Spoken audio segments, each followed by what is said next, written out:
안녕하세요. 미래를 설계하라 경제잡학사전 진행의 노무아입니다. 오늘은 정소희, 유예빈 그리고 전승현 아나운서와 함께합니다. 어서 오세요. 안녕하세요. 네, 오늘은 우리 증시와 미 증시 모두 굵직한 이슈가 하나씩 있었던 하루인데요. 먼저 우리 증시의 경우에는 드디어 2026학년도 대학 수학능력시험이 치러졌습니다. 미 증시의 경우에는 43일이라는 역대 최장 기록을 세웠던 미국 연방정부의 셧다운이 드디어 종료가 됐는데요. 이를 통해 아시아 증시를 비롯해 위험자산 시장 전반에 온기가 돌았습니다. 셧다운 여파로 미국 경제지표 발표가 한동안 중단됐었던 가운데 경기 둔화의 가능성을 점치는 투자들이 늘었기 때문인데요. 오늘 자세한 미 증시 흐름 정소희 아나운서와 함께 알아보도록 하겠습니다. 네, 오늘 뉴욕 증시 3대 지수 혼조세로 마감했습니다. 연방정부 셧다운 해제 기대감이 투자 심리를 자극하면서 다우지수는 사상 최고치를 경신하는 모습이었는데요. 기술주 밸류에이션 부담이 이어지는 가운데 자금이 대형 가치주로 이동하는 순환매 흐름이 이어지는 장세였습니다. 자세한 마감 지수 보시면요. 먼저 다우존스 0.68% 상승하면서 48,254.82포인트로 종가 형성했고요. 사상 최고치를 경신하는 모습입니다. 다음으로 나스닥, 오늘 나스닥은 기술주들이 하락하는 흐름을 보이면서 0.26% 밀린 23,406.46포인트로 마쳤습니다. S&P 500은 0.06% 아주 소폭 상승하면서 6,850선에서 종료됐습니다. 그럼 오늘 왜 이런 흐름이 나타났는지 자세한 내용 글로벌 이슈와 함께 알아보도록 하겠습니다. 먼저 오늘 금융주들이 연이어서 52주 신고가를 경신하는 하루였습니다.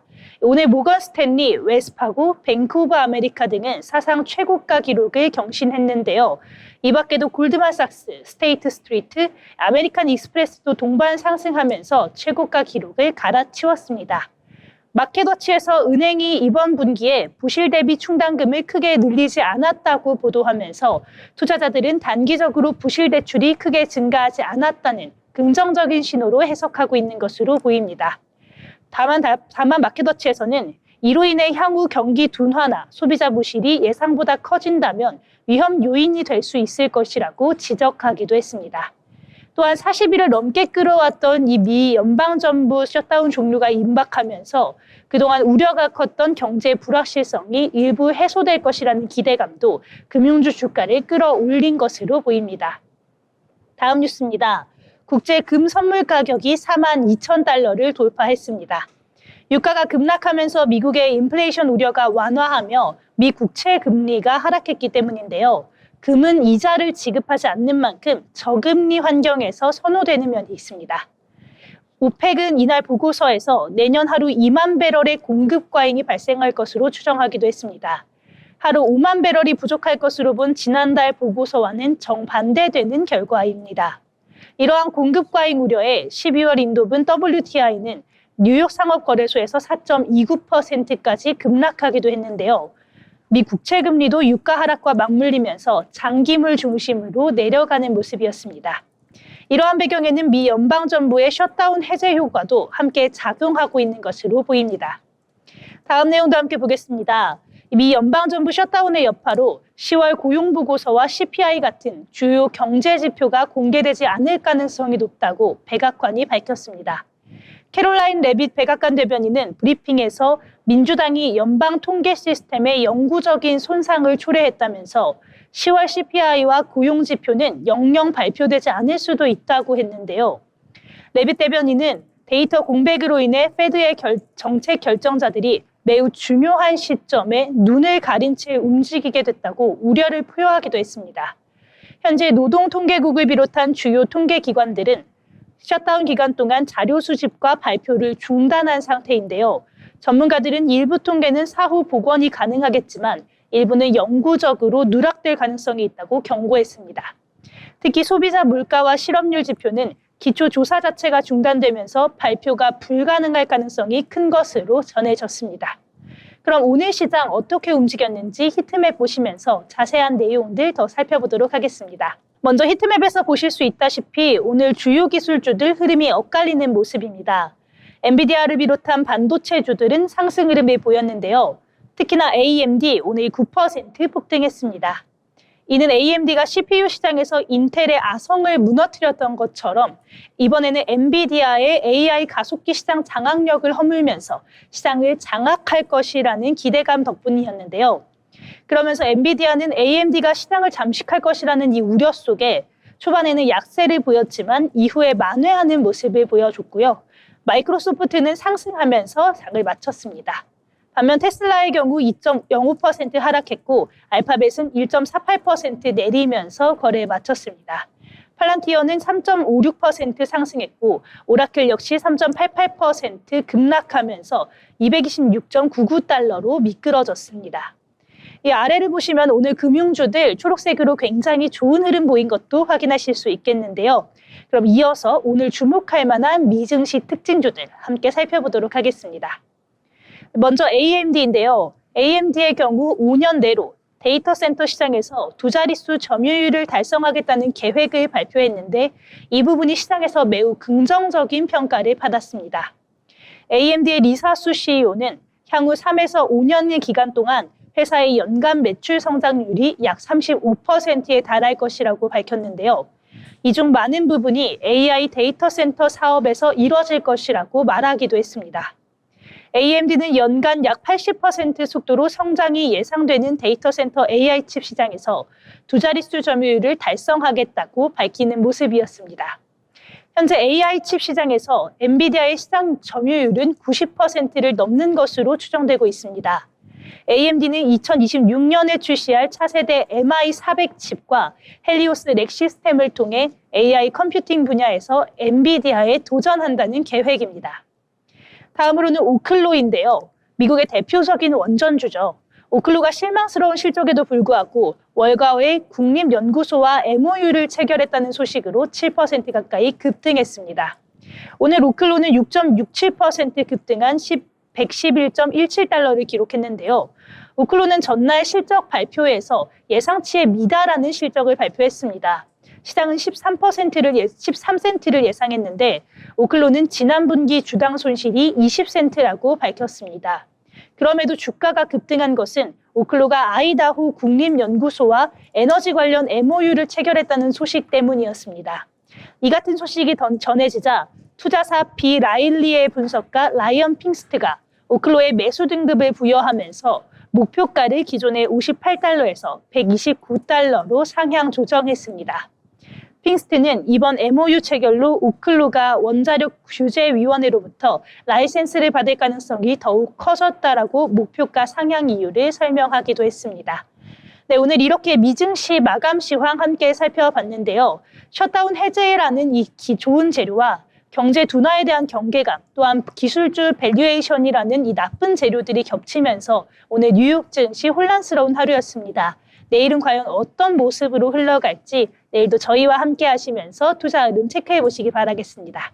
네, 이렇게 미증시 흐름까지 살펴봤는데요. 전반적으로 셧다운 해제에 대한 기대감이 내일까지 반영될 것으로 보이니까 참고하시면 좋을 것 같습니다.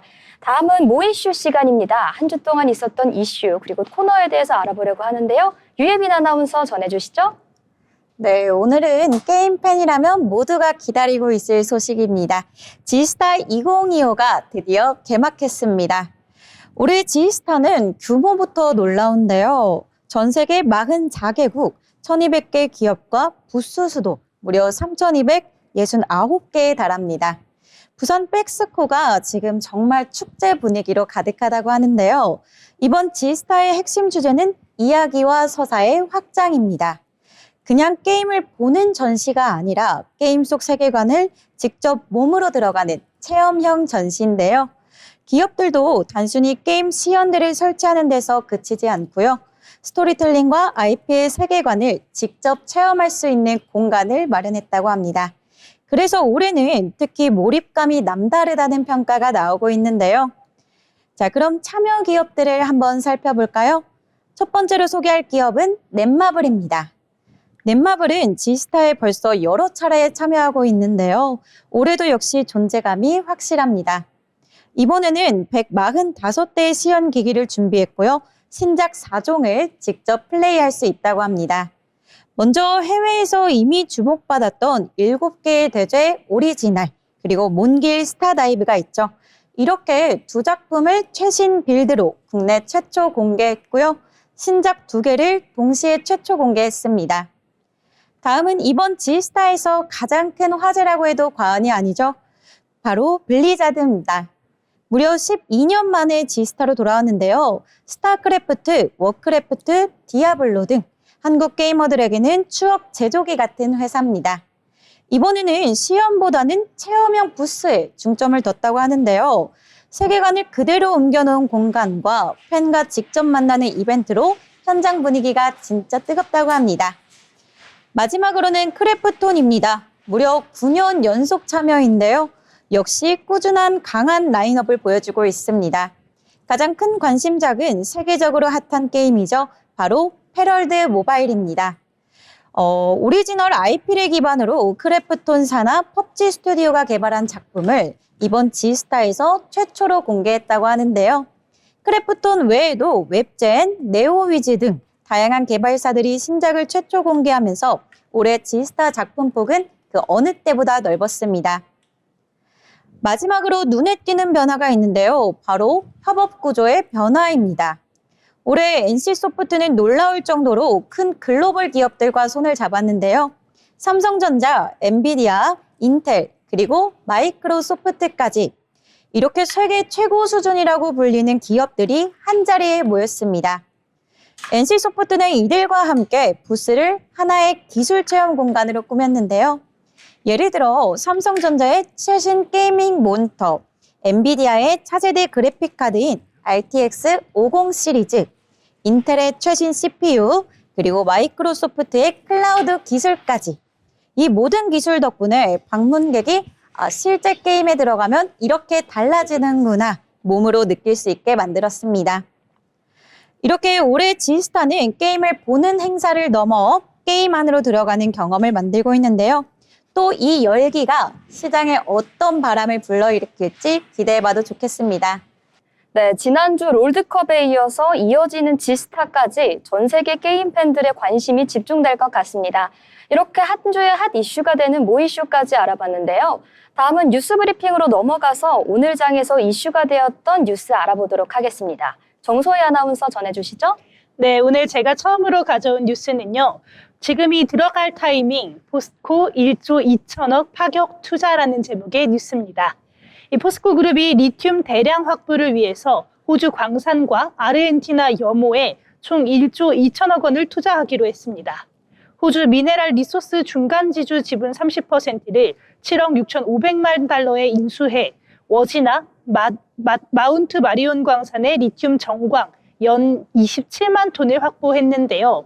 이는 수산화 리튬 3만 7천 톤 생산 규모로 가격 급락 국면을 저가 매수 기회로 본 결정입니다. 아르헨티나에선 옴브레 무에르토 염호 인근 11개 관권을 6,500만 달러에 사들였고 추출 리튬은 현지 수산화 리튬 공장에서 가공할 예정이라고 밝혔습니다. 포스코는 2030년까지 수산화 리튬 생산 능력을 연 42만 3천 톤으로 늘리겠다는 목표를 제시했는데요. 현금성 자산 7조 원과 비수익 사업 정리로 추가 재원도 마련 중이라면서 철강과 2차 전지 투코어 전략을 본격화하겠다고 했습니다. 다음 뉴스도 함께 보겠습니다. 트럼프 한국 기술자 데려와야 제조업 비자 열리나.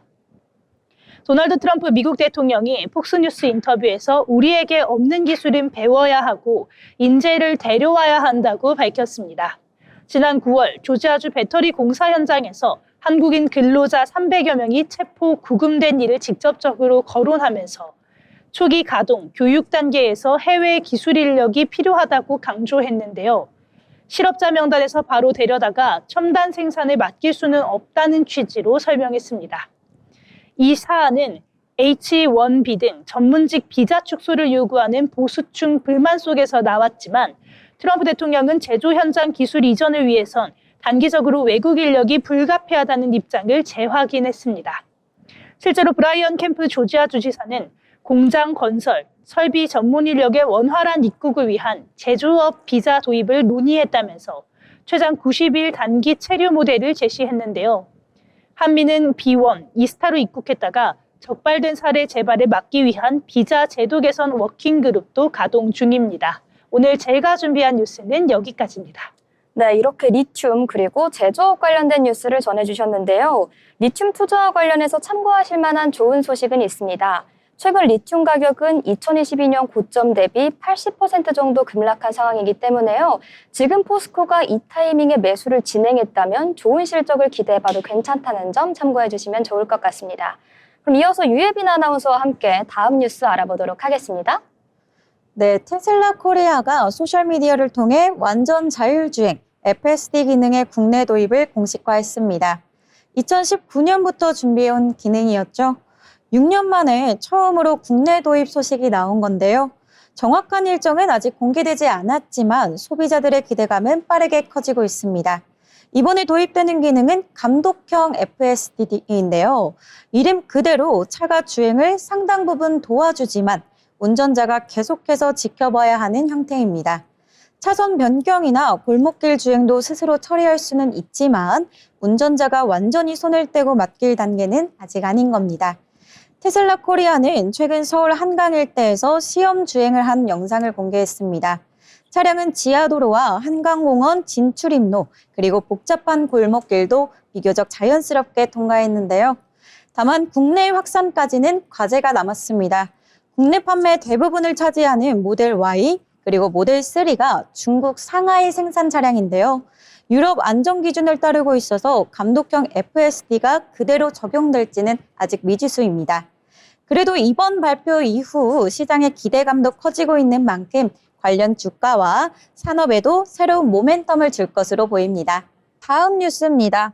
이탈리아 정통 프리미엄 초콜릿으로 알려진 페레로 로쉐의 국내 공급 원산지가 중국으로 바뀐 사실이 뒤늦게 알려졌습니다.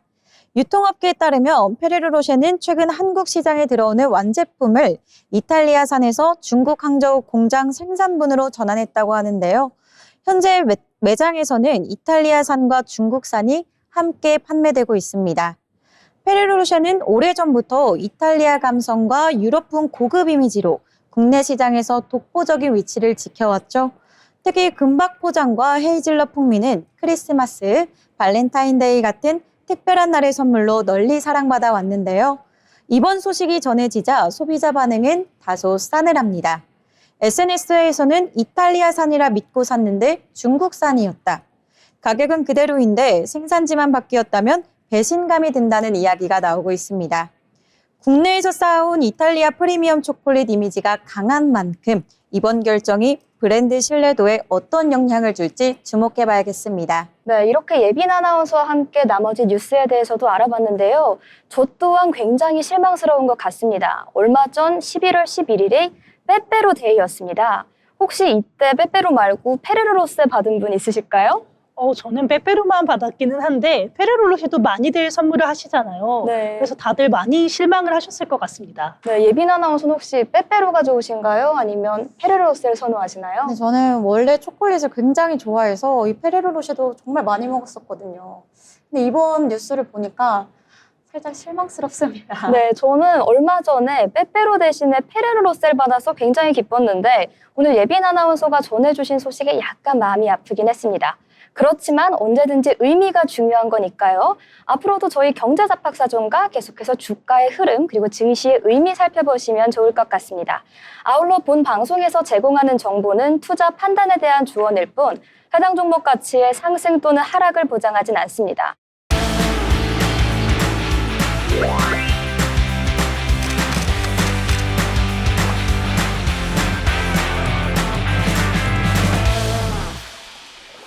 쌀쌀해진 바람이 코끝을 간지르는 요즘입니다. 저는 연말을 참 좋아하는데요. 거리에 울려 퍼지는 캐롤 소리, 반짝이는 조명과 포근한 분위기. 상상만 해도 벌써 마음이 설레지 않으신가요? 네, 그래서 오늘은 제가 여러분께 꼭 소개해드리고 싶은 겨울의 판타지 장소를 준비해왔습니다.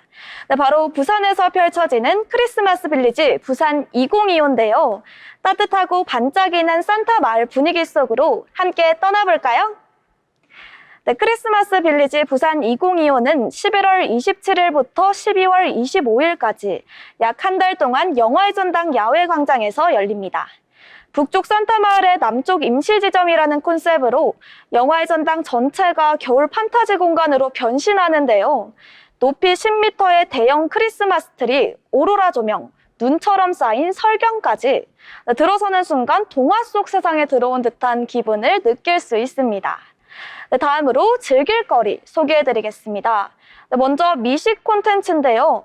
부산 로컬 브랜드 중심으로 약 70여 개 음식 브랜드와 40여 개 라이프스타일 브랜드가 참여한다고 합니다. 수제 맥주부터 해산물 버거, 폭신폭신한 수플레 케이크까지 입맛 따라 골라 먹는 재미가 쏠쏠하고 그냥 보는 것만으로도 군침이 돕니다. 축제에서 먹는 특별한 메뉴들로 미각까지 설레게 만드는 순간 놓치지 마세요. 그리고 체험 프로그램 산타와 요정이 등장하는 퍼레이드가 축제의 분위기를 한껏 끌어올려주고 아이들을 위한 미션 퀘스트도 준비되어 있습니다. 가족과 친구, 연인 누구와 와도 함께 즐길 수 있는 프로그램이라 보는 재미는 물론 직접 체험하는 재미까지 느낄 수 있습니다. 그뿐만 아니라 마켓과 기프트샵도 축제에 빼놓을 수 없는 즐거움이죠. 핸드메이드 오너먼트, 니트 아이템, 캔들 등 크리스마스 선물용 굿즈부터 라이프스타일 제품까지 다양하게 준비되어 있어 쇼핑하면서 겨울 분위기를 만끽할 수 있습니다. 선물 고민도 해결되고 예쁜 아이템으로 축제의 추억까지 챙길 수 있습니다. 마지막으로 영상예술 공간인데요. 영화의 전당 빅루프와 스몰루프가 라이트쇼와 영상예술 공간으로 변신한다고 합니다. 영상 공모전 수상작이 상영되는 모습을 볼 수 있어 눈과 귀가 모두 즐거워지는 순간이라고 하는데요. 조명과 영상이 어우러진 공간에서 사진과 영상도 마음껏 남기며 마치 동화 속에 들어온 듯한 특별한 경험을 할 수 있습니다. 다음으로 패스트 트랙권인데요. 이번 축제에서 새롭게 도입된 패스트 트랙권입니다. 행사 입장은 무료지만 인기 부스나 체험존으로 빠르게 접근하고 싶다면 패스트 트랙권을 활용하면 좋은데요. 전용 입구로 대기 없이 신속 입장이 가능하고 앱 바코드로도 입장할 수 있다고 합니다. 남들보다 먼저 여유 있게 즐기고 싶은 분들께 아주 추천드리는 패스트 트랙권입니다. 겨울은 어쩌면 마음을 비추는 계절인지도 모르겠습니다. 따뜻한 불빛 하나에도 누군가의 미소에도 하루가 조금 더 따뜻해지니까요. 올해의 마지막 페이지, 그 반짝임을 부산의 크리스마스 빌리지에서 채워보세요. 빛이 머무는 곳마다 행복이 피어나는 이곳에서 제가 여러분의 설렘을 응원합니다. 지금까지 어디 갈까였습니다.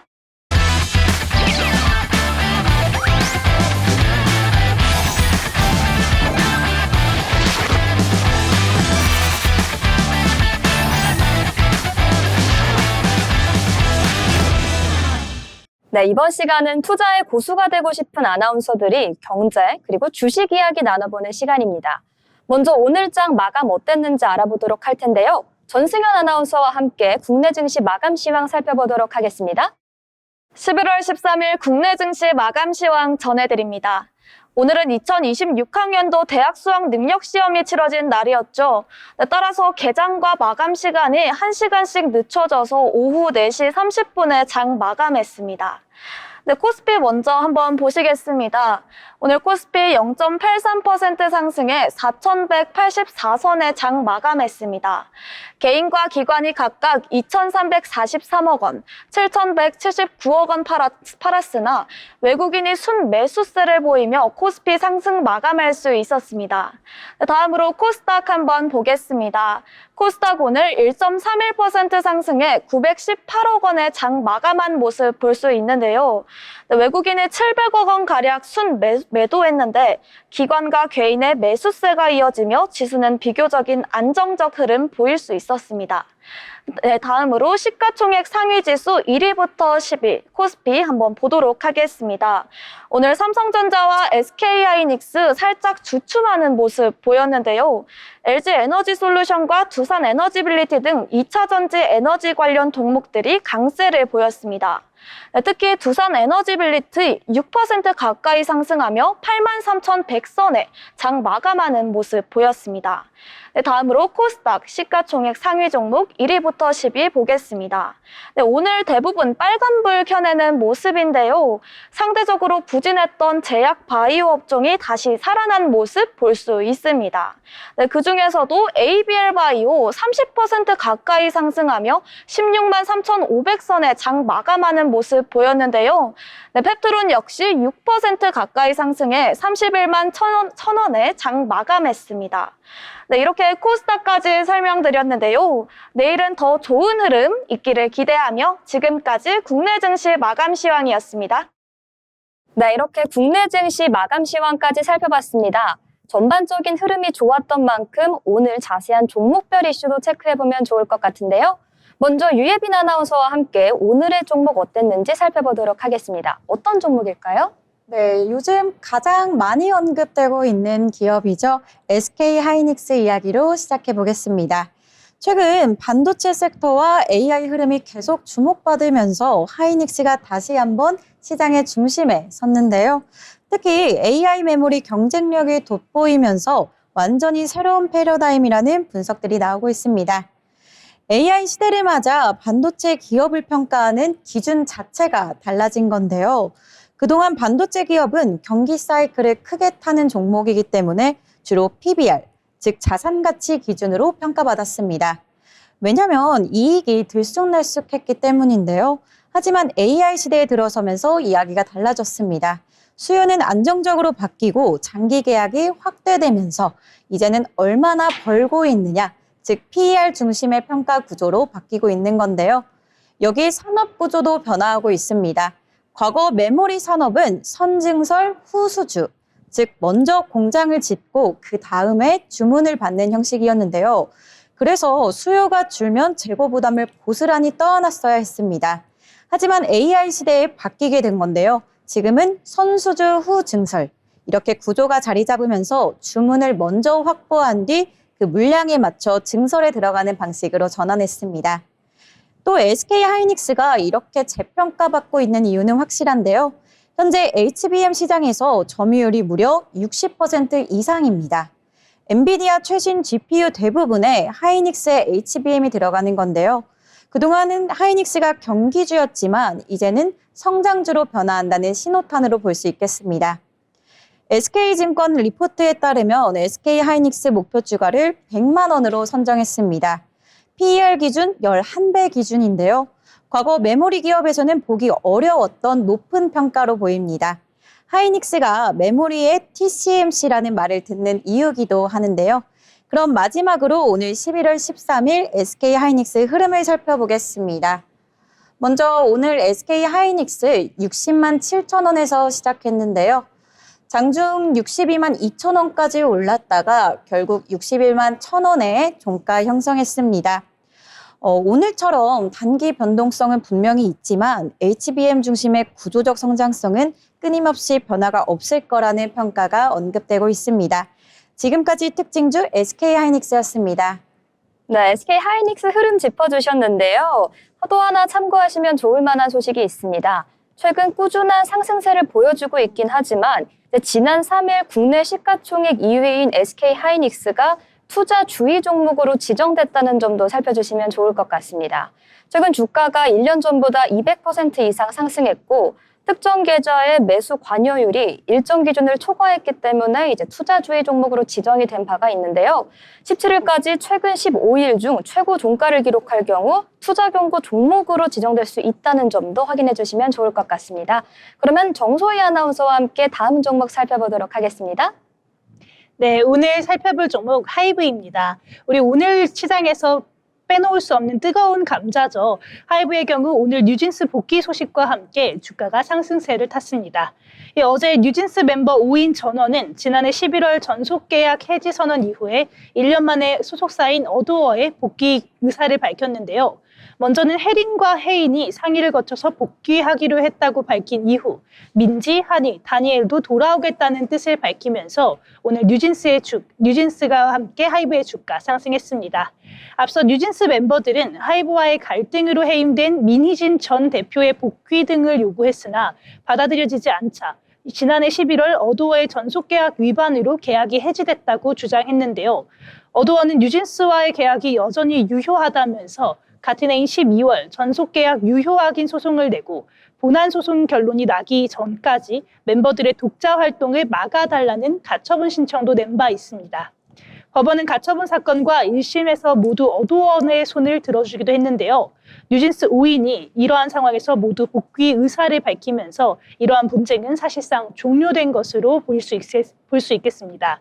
김민영 메리츠증권연구원은 이로써 중단되었던 어도어의 핵심 IP 활동이 점진적으로 회복 국면에 진입했다고 판단한다면서 2027년부터 본격적인 활동이 가능하다고 분석을 했는데요. 또한 2023년 어도어의 영업이익은 335억 원을 기록하면서 1년 만에 손익분기점을 돌파한 그룹이라는 점에서 2027년부터는 최소 200억에서 300억 원 이상의 이익 기여가 가능할 전망이라고 밝혔습니다. 이러한 소식에 오늘 주가 상승세를 보였는데요. 오늘 차트 함께 보도록 하겠습니다.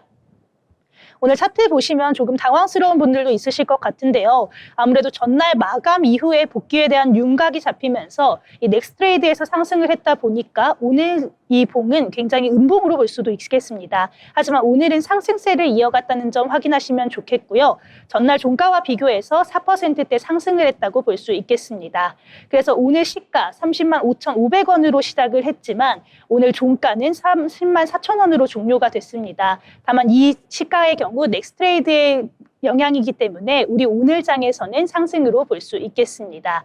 다만 이 엔터주의 경우에는 이 인적 자원으로 인한 변동성이 큰 종목이다 보니까 주의하시면서 투자 판단하시면 좋겠습니다. 네, 엔터주의 매력이자 위험성이라고도 보시면 될 것 같습니다.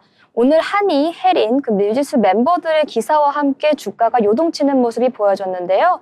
장 초반부터 불기둥 세웠고 결국 소폭 상승하면서 마감했다. 이렇게 정리하면 될 것 같습니다. 다음으로 제가 준비한 특징주, 바로 셀트리온입니다. 셀트리온 역시 오늘 강한 상승세를 보여주면서 52조 신고가를 갱신했는데요. 한국거래소에 따르면 오늘 오후 2시 25분을 기장으로 셀트리온은 전거래일 대비 6.81% 오른 19만 5,350원에 거래되는 모습 나타났습니다. 장중 급등하며 19만 8,100원을 기록해 52조 신고가를 경신하기도 했는데요. 셀트리온의 급등세는 자가 면역질환 의약품이 유럽 시장에서 처방 1위를 기록했다는 소식에 기반했습니다. 이에 매수세가 몰리면서 주가가 급등한 모양인데요. 이날 셀트리온은 자가 면역질환 항암 바이오 의약품 3종이 글로벌 핵심 제약 시장인 유럽 시장에서 처방 1위를 기록해 글로벌 경쟁력을 입증하는 데 성공했다는 소식을 전했습니다. 셀트리온의 대표 자가 면역질환 치료제인 램시마는 올해 2분기 유럽 시장에서 69%의 점유율을 기록하면서 처방 1위의 지위를 꾸준히 유지하고 있는데요. 특히 영국 87%, 스페인은 80% 등 유럽 주요 5개국에서 높은 처방량을 기록하고 있습니다. 가운데 램시마 SC 단독으로도 프랑스 34%, 독일 29% 등에서 의미 있는 성과를 기록하고 있습니다. 이 같은 흐름에 오늘 상승세를 나타냈다는 점 참고해 주시면 좋을 것 같습니다. 다음으로는 초이 아나운서와 함께 또 다른 종목 알아보도록 하겠습니다. 네, 제가 가져온 종목 오늘 장에서 또 뜨거운 감자가 하나 더 있었습니다. 바로 큐리오시스인데요. 오늘 큐리오시스 코스닥 상장 첫날인 오늘 따따블을 경신했습니다. 이 큐리오시스는 랩 오토메이션 기업이죠. 큐리오시스가 코스닥 시장 상장 첫날인 오늘 주가가 공모가 대비 4배인 따따블을 기록하는 모습이었습니다. 이 큐리오시스는 바이오 산업의 R&D 시설에 쓰이는 자동화 설비와 관련된 소프트웨어를 만드는 기업인데요. 실험실 자동화 시스템에 필요한 핵심 원천 기술을 내재화한 큐리오 시스템 플랫폼을 기반으로 자동화 세포 이미징 시스템 셀로거 그리고 셀퓨리 등의 제품을 출시한 바 있습니다. 합성생물학, 디지털 병리, 세포 분리, 라이브 셀 이미징과 세포 치료제 관련 자동화 분야 등 규모 있고 성장성이 큰 시장에 즉시 공급할 수 있는 포트폴리오를 확보하고 있다는 게 매력적인 기업인데요. 큐리오시스는 지난 4일에서 5일 기관과 일반 투자자를 대상으로 진행한 공모주 청약 결과 청약 경쟁률 2203.97대 1을 기록하기도 했습니다. 또한 청약 증거금도 약 7조 2,700억 원이 모였는데요. 앞서 기관 투자자들을 대상으로 한 수요 예측에서는 공모가를 희망밴드 상단인 22,000원으로 결정한 바 있습니다. 오늘 큐리오시스 차트도 함께 보겠습니다. 오늘 상장한 종목답게 큐리오시스 차트 굉장히 깨끗한 모습인데요. 오늘 주가 1일 최대 상승폭인 300%가 시가 장 초반부터 뛰었습니다. 그래서 오늘 움직임이 전혀 없이 장 초반부터 88,000원을 계속해서 이어가고 있는 모습인데요. 공모가 대비 4배 높은 수준인 점이 굉장히 매력적으로 보일 수 있겠습니다. 다만 신규 상장주인 만큼 변동성이 큰 종목이기 때문에 투자하실 때 신중한 접근이 필요하겠습니다. 네, 큐리오시스의 간단 명료한 차트 자세히 설명해 주셨습니다. 큐리오시스의 시가총액 살펴보시면요. 지금 현재 6,693억 원 정도에 해당하고 이는 코스닥 시장 126위에 해당하는 규모인데요. 오늘 동일 업종의 등락률이 19.13%를 기록한 가운데 큐리오시스는 이를 크게 상회하는 정말 높은 상승률을 보여줬습니다. 외국인 투자자의 보유 주식수 살펴보시면 2,666주로 외국인 소진율은 0.04%에 불과하다는 점도 참고하시면 좋을 것 같습니다. 다음으로 제가 준비한 특징주 바로 ABL 바이오입니다. ABL 바이오가 미국의 다국적 제약 기업이죠. 일라이릴리와 약 3조 8천억 원 규모의 기술 이전 및 공동 연구 개발 계약을 체결했습니다. 이 같은 소식에 오늘 ABL 바이오의 주가도 껑충 뛰는 모습이 있었는데요.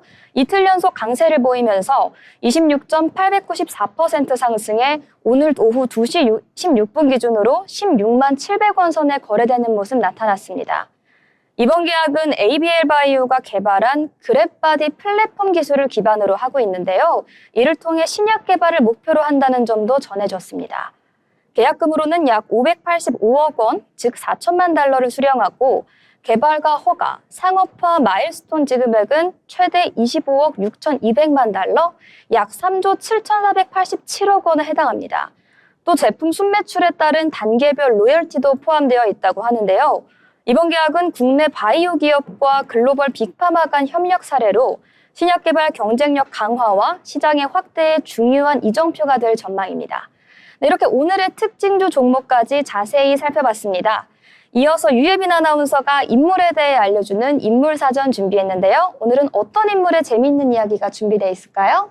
네, 오늘의 인물은요. 하버드 기숙사에서 시작된 작은 아이디어로 세계를 움직인 CEO, 페이스북 창시자죠.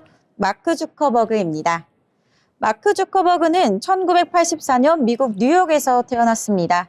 12살 때 이미 주크넷이라는 간단한 메신저 프로그램을 만들었는데요. 그는 하버드 대학교에 입학한 뒤 기숙사방에서 친구들과 웹사이트 하나를 만들게 됩니다. 오로지 재미만을 위한 거였는데요. 그게 바로 페이스북이었습니다. 처음에는 대학생들끼리 사진과 정보를 공유하는 사이트였지만 입소문을 통해 몇 달 만에 미국 전역의 대학으로 퍼져나가게 됩니다.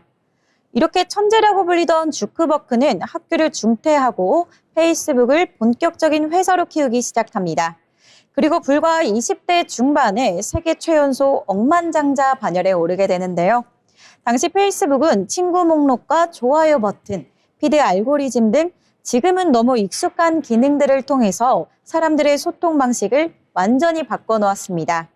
이후 인스타그램과 왓츠앱을 인수하며 세계 최대 소셜 네트워크 기업으로 성장하게 되는데요. 그런데 주커버크는 여기서 멈추지 않았습니다. 2021년 그는 회사 이름을 메타로 바꾸게 됩니다. 단순히 SNS 회사를 넘어 메타버스 시대를 준비하는 기술 기업으로 나아가겠다는 선언이었는데요. 그리고 이 과정에서 등장한 것이 바로 메타퀘스트 시리즈입니다. 여기에 2023년 이후에는 생성형 AI 경쟁에 본격적으로 뛰어들며 오픈소스 기반 AI 모델인 라마를 공개하는데요.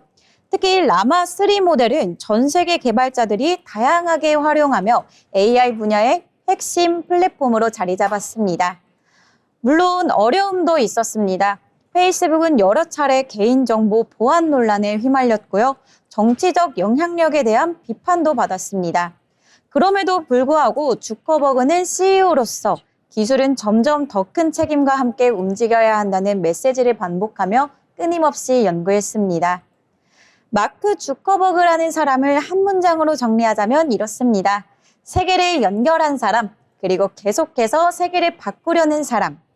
대학생이 만든 작은 홈페이지는 지금의 전 세계를 연결하는 플랫폼이 됐고요. 그 플랫폼을 만든 젊은 창업자는 AI 분야에서 가장 영향력 있는 리더가 됐습니다. 앞으로 그가 어떤 새로운 패러다임을 만들지 계속해서 주목해봐도 좋겠습니다. 네, 이렇게 유예빈 아나운서와 세계를 바꾼 남자죠. 마크 주커버그에 대해서 알아봤습니다. 근데 질문이 있는데요. 혹시 페이스북의 회사 이름이 왜 메타인지 아시나요? 옛날에 들어본 것 같은데 잘 기억이 나지는 않네요. 요즘 친구들은 그래서 페이스북이라는 단어보다 오히려 메타라는 단어가 익숙하다고 하는데요. 이 메타인 이유, 메타는 그리스어로 너머라는 뜻을 갖고 있다고 합니다. 단순히 사람들을 연결하는 SNS를 넘어서 가상 공간 속에서 새로운 경험 그리고 삶을 구분하기 위한 의도라고 하는데요. 저커버그가 제시한 새로운 비전이 바로 메타버스로 바뀌면서 사명이 페이스북에서 메타로 바뀌었다. 이런 비하인드 스토리까지 한번 같이 전해드렸습니다. 이렇게 오늘 재미있는 인물 이야기까지 알아봤고 오늘 방송의 마지막 시간이죠. 증권사 리포트를 쉽고 빠르게 풀어드리는 투자 리포트 시간입니다. 정소희 아나운서 오늘 어떤 리포트 준비하셨을까요? 네, 오늘 제가 전해드릴 리포트는요. 대신증권에서 발간한 AI 심장에 빛을 심다. CPU 빛으로 있는 AI 혁명인데요. 오늘 리포트의 핵심만 먼저 말씀드리자면 AI 투자가 일시적인 테마가 아니라 구조적 사이클로 굳어졌다는 점과 초정도 단순 연산을 넘어서 네트워킹과 센싱으로 이동하고 있다는 점입니다. 특히 칩과 광을 한 패키지에 묶는 CPU가 차세대 데이터 센터의 핵심으로 떠오르고 있는데요. 어떤 내용인지 자세히 살펴보도록 하겠습니다. 왜 지금이 AI 투자의 적기라고 이야기할까요? 지금은 생성형 AI를 지나 에이전트 AI, 나아가 물리 세계에서 움직이고 있는 피지컬 AI로 확장되고 있는 단계인데요. 그러면서 인프라 투자가 연속성을 띠고 있습니다.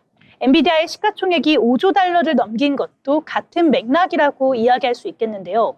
오늘 리포트에서는 소프트웨어의 작동 원리에서 출발해서 하드웨어 인프라를 고성능 연산, 네트워킹, 센서, IP로 나눠서 단계적으로 짚고 있습니다.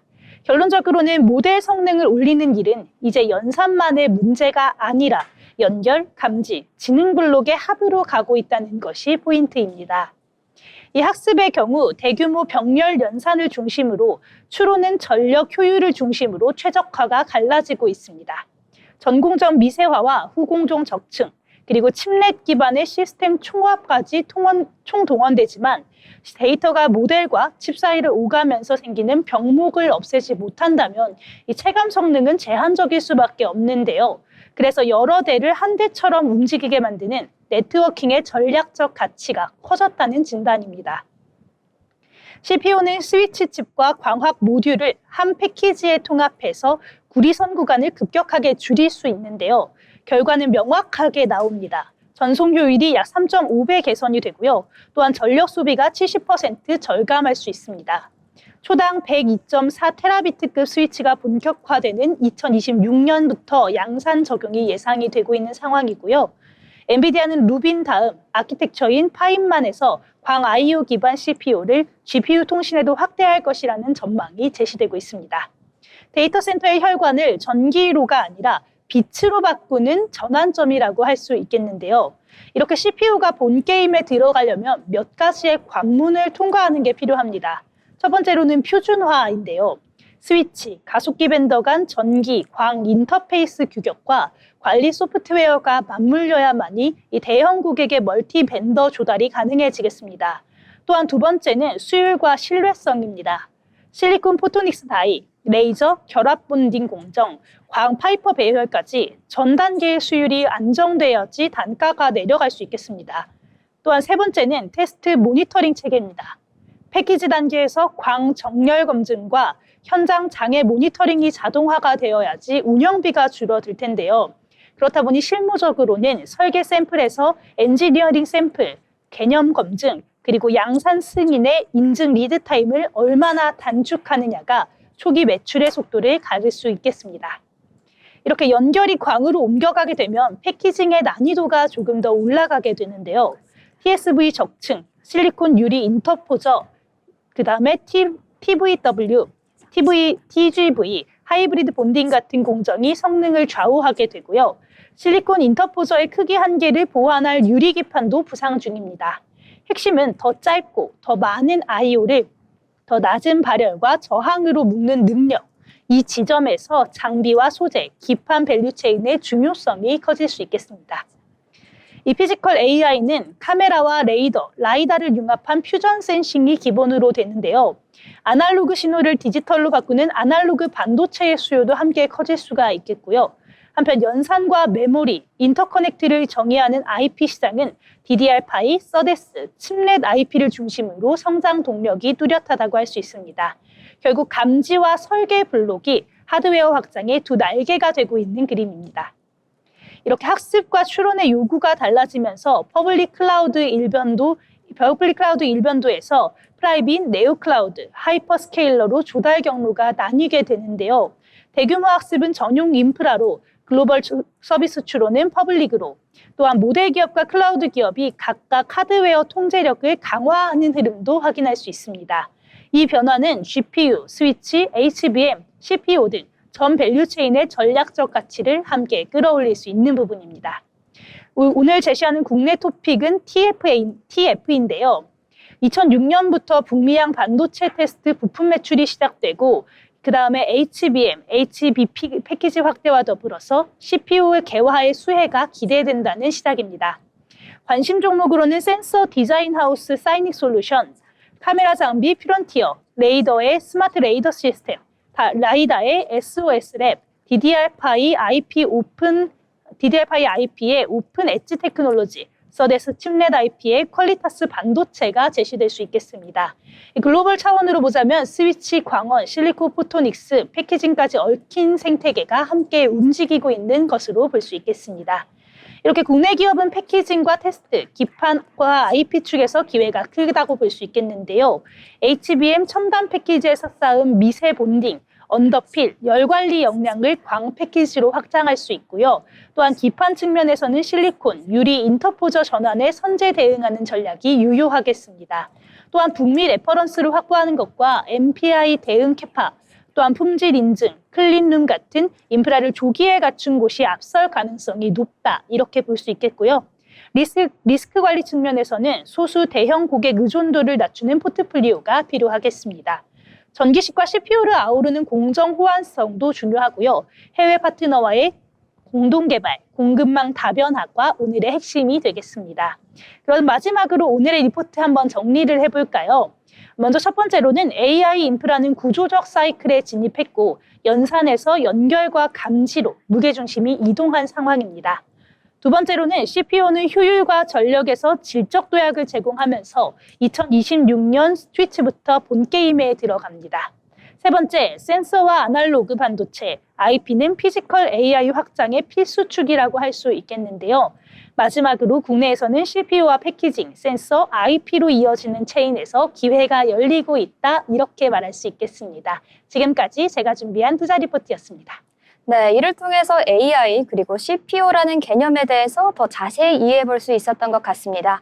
아울러 본 방송에서 제공하는 정보는 투자 판단에 대한 조언일 뿐 해당 종목 가치의 상승 또는 하락을 보장하진 않습니다.